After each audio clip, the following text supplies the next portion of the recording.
2007 Toyota Avalon got the money light on. We already pulled the code. It's a P0356 ignition coil F. So I already reset this code one time before. Last time it was accompanied by misfire code, so pretty much every single cylinder, and also random misfire code. I'll post it in the description what they were, but pretty much it was running like crap, especially at idle, at stop. So what we're gonna do now, we're gonna move the coil to verify that it's actually the coil, because if you move the coil, the fault code should follow. So we're gonna clear the code and then move the coil and then drive it and see if the code follows. If it follows, it's definitely a bad coil. Move the engine cover already. Luckily, it's gonna be one of the front cylinders, because cylinder number A or number 1 is gonna be under here. B, C, D, E, and F. So this here is gonna be the suspected bad coil. So what I'm gonna do is I'm gonna pop this one out, put it in here, and then see how it runs. So these here, that's a regular 10 mil. 10.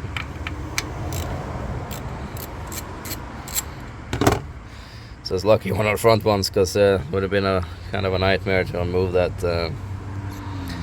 intake plenum. You're gonna have to, if you have problems with one of the other ones on this one, you can gonna have to move the intake plenum.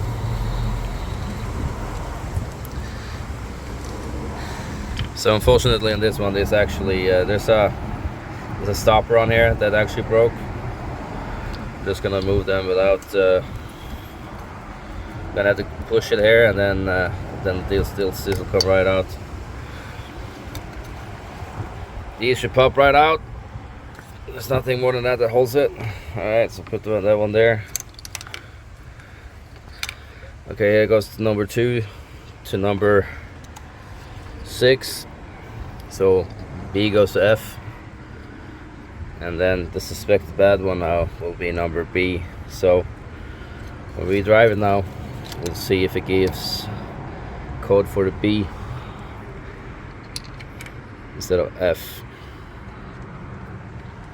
Just to show you guys, this here is a clip that you need to it's the same as the one on top of there. This is exposed to a lot of heat over the air, so usually you have to press on this one to get it to release, and then we press it, and then it pops right off.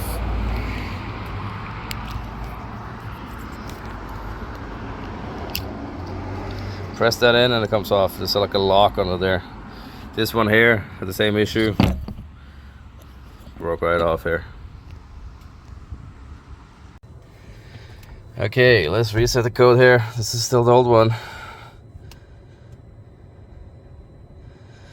You don't need this fancy scan tool to do this. Any scan tool will do this job. You can even go to the auto store and have them pull the codes for you. So verify that it's gone. Alright, no codes. Alright, the check-in flag's gone. So we'll take it around the block here and see if we can get it come back on again. Alright, I'm back from my test drive. 2 circuits around the block, money light's back on, and the fault code changed to B. So from moving the coil from cylinder F to cylinder B, moved to problem. So at this point I know for a fact that it's the coil, a bad coil. We're gonna go ahead and swap in a new one. This coil here now, it's currently sitting on cylinder number 2, which is cylinder number B. Definitely bad, because when this coil was sitting on this cylinder, it was causing an issue on this cylinder. So I swapped it to here. Fault code followed. That is confirmed. Alright, so I got this coil out again. It's A2002, which means there's an updated part number from the original Toyota. So what I did is that I bought a set of these from a wrecker online. I bought a set of 6. So I got an updated part number here. So these are, see, it's the same 9919 and then 2002, which means this one is updated 2002. The ones I got online are 9919 2007, which means this is an updated, the ones I got online. I'd much rather put used OEM parts in my cars than I put some cheap junk from China. So I bought 6 coils here from a wrecker for 50 bucks. So now that was shipped to my door. So I'm gonna go ahead and swap this one in and see how it runs. Alright, got the new used coil in there. The reason they put this color on there, or whatever, leather or whatever it is to make sure that you don't try to return fake parts or bad parts for them. So they mark all the parts they send to you. But that's all good. We got it in there. We're gonna go for a ride and see if it fixed it.